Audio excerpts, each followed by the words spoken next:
नमस्कार, स्वागत है आपका न्यूज 18 का डिजिटल प्लेटफॉर्म देख रहे हैं आप। मैं हूं आपके साथ कृष्ण भौंडेले और आज हमारे साथ एक खास मेहमान जुड़ रहे हैं, नितिन केडिया जी। पहले तो नितिन जी आपका बहुत बहुत शुक्रिया है। Founder at Kedia Fincorp and national general secretary of all India jewellers and goldsmith federation. देखिए, नितिन जी को हमने आज अपने साथ इसलिए जोड़ा है क्योंकि शादियों का सीजन चल रहा है। कभी गोल्ड के दाम ऊपर जाते हैं, कभी नीचे जाते हैं, कभी सिल्वर के दाम ऊपर जाते हैं, नीचे जाते हैं। तो जो निवेशक हैं या जो भी बायर्स हैं, उनके मन में सवाल बहुत सारे हैं कि कब बाय करना है और कब उनको सेल करना है। वहीं जो लोग शादी के पर्पज से या किसी फेस्टिवल के पर्पज से खरीदना चाहते हैं, वो भी काफी असमंजस में है कि क्या करना है। तो नितिन जी हमारे साथ जुड़ गए। नितिन जी, सबसे पहला सवाल मेरा आपसे, क्योंकि शादियों का सीजन चल रहा है, अभी और 2-3 महीने शादियों का सीजन चलेगा। हमने जैसा कि देखा कि गोल्ड आज थोड़ा सा 300-350 रुपए नीचे आया है, वहीं सिल्वर 1000 रुपए प्लस गया है। तो अगले 60-70 दिन किस तरीके से ये रोटेशन मनी का चलने वाला है, ऊपर जाएगा नीचे जाएगा? जो निवेशक है, क्या वो आज निवेश करें? पहले तो आप आज की बात बताइए, फिर आगे की बात करेंगे। नमस्कार वैभव जी। सभी दर्शकों को मेरा नमस्कार। हमने जब पिछली बार गोल्ड और सिल्वर के बारे में बात करी थी, तब मैंने कहा था कि 31 दिसंबर तक जो है वो चांदी 2 लाख रुपए टच कर जाएगी। तो जो भी निवेशक है वो दीपावली के दौरान जो है, मतलब दीपावली निकली थी तो 150 145 का भाव चल रहा था। तो हमने बहुत विश्वास के साथ कहा था कि यहाँ से 30% की तेजी जो है वो हमें अगले 2 महीने में, या 50 ही दिन बचे थे उसमें आ जाएगी। और आज देखें बिल्कुल। तो लगभग 190 के आसपास का भाव आ चुका है। तो तब जिन निवेशकों ने हमारी बात पे भरोसा किया, आज वो 20-25% के मुनाफे पे है। और आगे के लिए भी मैं आपको एक बात बता दूं कि हमने 31 मार्च तक के लिए 2.5 लाख का टारगेट दिया है।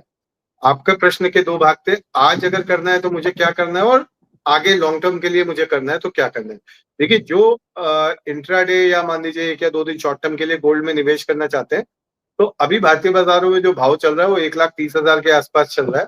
थोड़ा सा वेट करिए, 1,29,500, 1,29,000 आता है तो आप खरीद के चलिए। ये हफ्ते के एंड में फेड की मीटिंग आ जाएगी, फेड के ब्याज दरों के संकेत आ जाएंगे, और अगले साल के लिए वो क्या करने वाले हैं वो भी आ जाएगा। और जिस तरह के हालात यूएस इकोनॉमी के चल रहे हैं, काफी डॉविश संकेत आ सकते हैं। डॉविश का मतलब वो ब्याज दरें आगे भी घटाते रह सकते हैं। तो उस कंडीशन में हम गोल्ड को एक सॉरी तौर पे ऊपर आते हुए देखेंगे, और ऊपर में 1,32 1,32,500 तक के लेवल्स जो है वो हमें देखने को मिल सकते हैं। वैभव जी।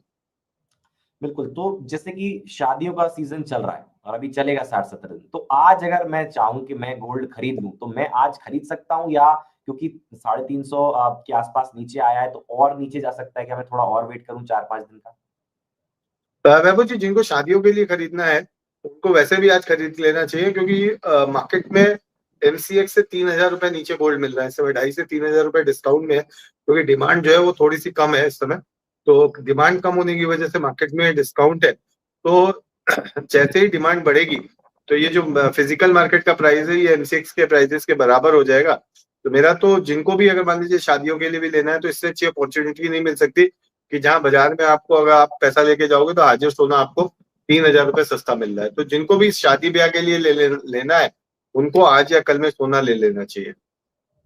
तो सिल्वर की नितिन जी बहुत कम बात होती है, क्योंकि थोड़ा सा भारत देश में सोने की तरफ ज्यादा प्रभावित रहते हैं लोग। सिल्वर की बात कम होती है, लेकिन सिल्वर भी कहते हैं ना कि साइलेंटली साल दर साल उसका रेट बढ़ता गया, और लोगों ने सिल्वर को कभी इतना सीरियसली लिया नहीं और बहुत ज्यादा निवेश करने के बारे में कभी सोचा नहीं, क्योंकि सिल्वर की बात उतनी हुई नहीं कभी। हमेशा ज्यादा बात गोल्ड की हुई कि गोल्ड में निवेश करें, गोल्ड में निवेश करें। लेकिन आज की डेट में आप देखें तो सिल्वर भी लगातार बढ़ रहा है। तो क्या सिल्वर अभी और आगे जाएगा? जैसे कि आप बात कर रहे थे कि और ये शायद 2.5 लाख तक भी जा सकता है, तो उसके ऊपर बिल्कुल। थोड़ा सा विस्तार से बताइएगा। बिल्कुल वैभव जी, देखिए सिल्वर में ना 2-3 चीजें हमें समझनी पड़ेगी। पहली बात तो, चांदी की अपनी कोई माइन नहीं होती है। चांदी की ऐसी, जैसे आप सोने की माइन देखते हैं, आप कॉपर की माइन देखते हैं, आप जिंक की माइन देखते हैं, तो चांदी की अपनी कोई माइन नहीं होती। चांदी का जितना भी प्रोडक्शन है वो एज अ बाई प्रोडक्ट होता है। तो आप देखेंगे जिंक, जैसे हिंदुस्तान जिंक है, इंडिया में जो सिल्वर का प्रोडक्शन होता है 40-42 टन, वो वही होता है जो हिंदुस्तान जिंक की माइन से निकलता है। तो सिमिलरली हम देखते हैं गोल्ड और ये आपका कॉपर की माइन से भी सिल्वर जो है वो काफी मात्रा में निकलती है। तो जब भी हम्म, सेकेंडरी प्रोडक्ट कोई होता है, तो जनरली उसका जो हम्म, कॉस्ट ऑफ प्रोडक्शन होता है वो काफी कम होता है। लेकिन उसका हम ये नहीं कह सकते कि अगले साल इतना प्रोडक्शन हो ही जाएगा, और डिमांड बढ़ने पे हम डेफिसिट देखते हैं। तो ये 5वां साल है जब हम देख रहे हैं कि जो सप्लाई है वो डिमांड को मीट आउट नहीं कर पा रही है, और 3 से 5% डिमांड जो है वो सप्लाई से कम चल रही है। सेकेंड रीजन क्या है कि सिल्वर का यूज जितना इलेक्ट्रॉनिक इंडस्ट्री के अंदर होता है, इलेक्ट्रॉनिक इंडस्ट्री की सिल्वर को आप रिसाइकिल नहीं कर सकते। तो यदि आप उसको रिसाइकिल नहीं कर सकते, that means that is going totally waste आपका यूज होने के बाद। तीसरी बात कि जिस तरीके से आर्टिफिशियल इंटेलिजेंस का दौर बढ़ रहा है, तो उनके जो सर्वर्स है, उन सर्वर्स के लिए जो पावर की रिक्वायरमेंट है वो राक्षसी रिक्वायरमेंट है, मतलब बहुत ज्यादा रिक्वायरमेंट है। तो उसके लिए देशों को न्यूक्लियर पावर हाउसेस बनाने पड़ेंगे, और एक न्यूक्लियर पावर हाउस अगर आप बनाने जाते हैं तो 60,000 टन के आसपास चांदी की रिक्वायरमेंट आती है। तो यानी अगर आप फंडामेंटली देखेंगे तो सिल्वर की डिमांड जो है वो हम देख रहे हैं कि बढ़ सकती है, लेकिन सप्लाई जो है वो अभी हमें कहीं से बढ़ते हुए दिखाई नहीं दे रही। और ये कभी भी किसी भी कमोडिटी इक्विटी या मान लीजिए किसी भी पर्टिकुलर प्रोडक्ट में एक सिचुएशन आती है जहां पे आपकी डिमांड बढ़ रही हो, सप्लाई बढ़ने के चांसेस ना हो, तो वहां पे हमें एक तेजी आते हुए देखते हैं। तो मेरा मानना है कि जिन लोगों से सिल्वर छूट गई है, कम से कम 50% पैसा अभी लगा के निवेश करें, 50% किसी डीप करेक्शन का वेट करें। वो डीप करेक्शन आता है तो वहां पे इन्वेस्टेड रहें। 31 मार्च तक 2.5 लाख रुपए का भाव भारतीय बाजारों के अंदर मिल जाएगा। वैभव जी, 31 मार्च 2000 तक 2.5 लाख तक टच कर सकता है। आज की तारीख में 1,90,000 पे ट्रेड कर रहा है। का आजकल जमाना है, तमाम जो डिजिटल पेमेंट्स के ऐप हैं उन पर डिजिटल सिल्वर, डिजिटल गोल्ड भी मिलता है।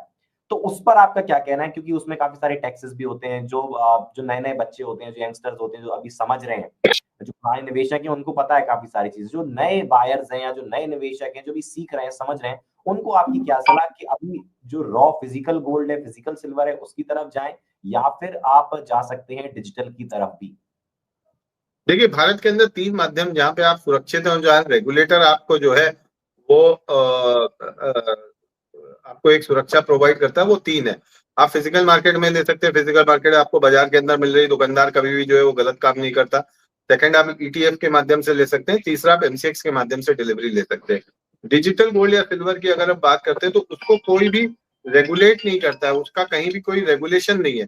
तो रेगुलेशन नहीं होने की वजह से प्रॉब्लम क्या आती है, समस्या क्या आती है कि कल को मान लीजिए किसी ने अपनी दुकान बंद कर दी, किसी ने अपना ऐप बंद कर दिया, तो आपके पास सिर्फ एक ही सहारा होता है कि आप ईओडब्ल्यू में जाइए या फिर आप मान लीजिए अपनी शिकायत पुलिस में करिए। लेकिन आप जब तक वो बंदा आपको मिल नहीं जाता और आपका पैसा नहीं दे देता है, तब तक आपका वो पैसा जो है वो चला गया। तो किसी भी तरह का जो भी डिजिटल प्लेटफॉर्म है, चाहे वो डिजिटल गोल्ड है, चाहे वो डिजिटल सिल्वर है, जब तक इसमें कोई रेगुलेटर नहीं आ जाता तब तक मेरा आग्रह सबसे यही रहता है कि आप इससे दूर रहे। इनफैक्ट जो भारतीय शेयर बाजारों के जो रेगुलेटर है सेबी, उन्होंने कुछ दिन पहले एक वार्निंग भी इशू करी थी कि जिस तरीके से कुकुर मुत्ते की तरह डिजिटल गोल्ड और सिल्वर के प्लेटफॉर्म निकल के आ रहे हैं सामने, उससे निवेशकों को दूरी बना के रखनी चाहिए।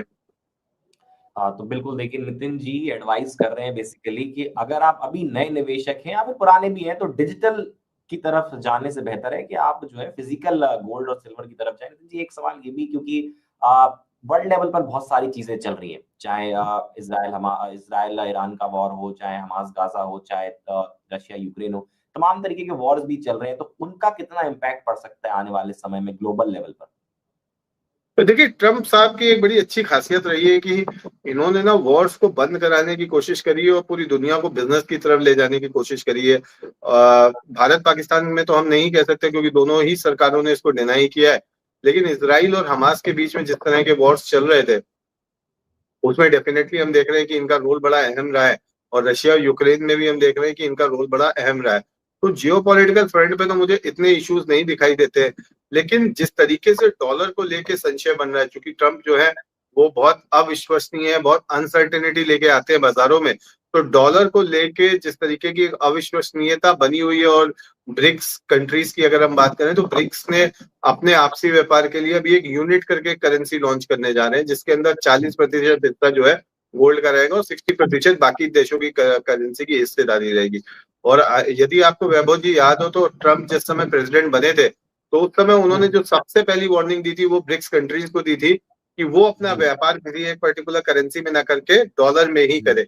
यानी ब्रिक्स जो है वो यदि अगर डॉलर से बाहर हो जाता है तो जो आज की डेट में डॉलर की हिस्सेदारी ग्लोबल ट्रेड में 72% से 57% आ गई है, ये और कम हो सकती है। और यदि डॉलर नीचे आता है तो ये गोल्ड और सिल्वर के लिए बहुत ही पॉजिटिव रहेगा आने वाले समय में, और हो सकता है कि हम अंतरराष्ट्रीय बाजारों में $5,500 से $6,000 तक गोल्ड को आते हुए देखें। लेकिन नितिन जी अभी फिलहाल जिस तरीके से देख पा रहे हैं, अगर इंडियन रुपी से भी कंपेयर करें तो कहीं ना कहीं डॉलर जो है वो बढ़ता हुआ नजर आ रहा है, उस पर क्या कहेंगे आप? देखिए, जिस समय ट्रम्प साहब ने भारत के ऊपर सैंक्शंस लगाए थे, और वो जो सैंक्शंस थे उनकी कोई किसी तरह की वैल्यू नहीं थी, लेकिन उसके बाद भी चूंकि उस समय 85 रुपया चल रहा था, तो गवर्नमेंट जो है वो डिफरेंट तरह के आपको कंफर्ट देती है ताकि आपके एक्सपोर्ट्स में कमी ना आए। तो उसमें से एक रणनीति जो होती है वो ये होती है कि आप अपनी करेंसी को थोड़ा सा वीक कर दीजिए, जिससे आपके करेंट अकाउंट डेफिसिट के ऊपर या ट्रेड डेफिसिट के ऊपर ज्यादा इम्पैक्ट ना आए, और जिन चीजों की जरूरत नहीं है उनका इंपोर्ट आप कम कर दें। तो स्ट्रैटेजिकली हम ये कह सकते हैं कि भारत सरकार ने 85 से लेकर 90 तक के मूव को होने दिया है, उसको रोका नहीं है, नेचुरली जो भी हुआ है। तो इससे जो हमारे एक्सपोर्टर बंधु है उनको लगभग 5% का ये टैरिफ के अंदर बेनिफिट हुआ है, और मुझे ऐसा लगता है कि आने वाले समय में 9160 तक जो है वो यूएसडी आईएनआर की कीमत जा सकती है। बिल्कुल।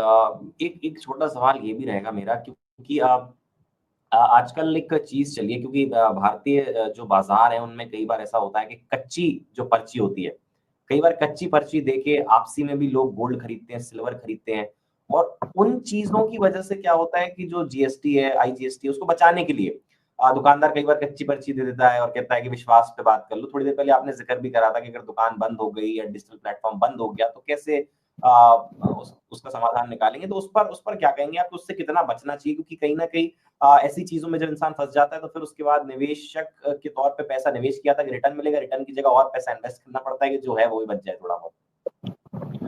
वैभव जी, इसमें ना सरकार को भी 2 कदम बढ़ाने पड़ेंगे। देखिए, आज जब कोई व्यक्ति ईटीएफ में इन्वेस्ट करता है तो जीएसटी इंक्लूडेड प्राइसेस है ईटीएफ के अंदर, निपॉन को छोड़ के, और जब वो विड्रॉल करता है तो भी उसको जो जीएसटी लगाया है वो वापस मिल जाती है। अब सपोज मान लीजिए मैंने निवेश के लिहाज से 3% जीएसटी दे के खरीदा, और जब मैं बेचने गया तो 3% जो है वो जीएसटी कट गया, चूंकि अनरजिस्टर्ड बायर हूँ, तो रिवर्स चार्ज मैकेनिज्म के अंदर मुझे 3% जीएसटी पे करना पड़ता है, जो कि डीलर काट लेता है, यानी 6% का मेरा नुकसान हो जाता है। तो अब जो लोग ईटीएफ में कंफर्टेबल नहीं है, जिनको ये लगता है कि जो भी एसेट है वो मेरे सामने रहना चाहिए, जब वो निवेश करने जाते हैं तो उनको लगता है सोने और चांदी के अंदर 6% का मेरा सीधा लॉस हो जाएगा। तो हमने समय समय पर भारत सरकार से मांग करी, और ये हम आगे भी अभी भी आपके माध्यम से भारत सरकार से ये कहना चाहते हैं कि यदि कोई इन्वेस्टमेंट क्लास के लिए, आप एक इन्वेस्टमेंट क्लास बना दीजिए।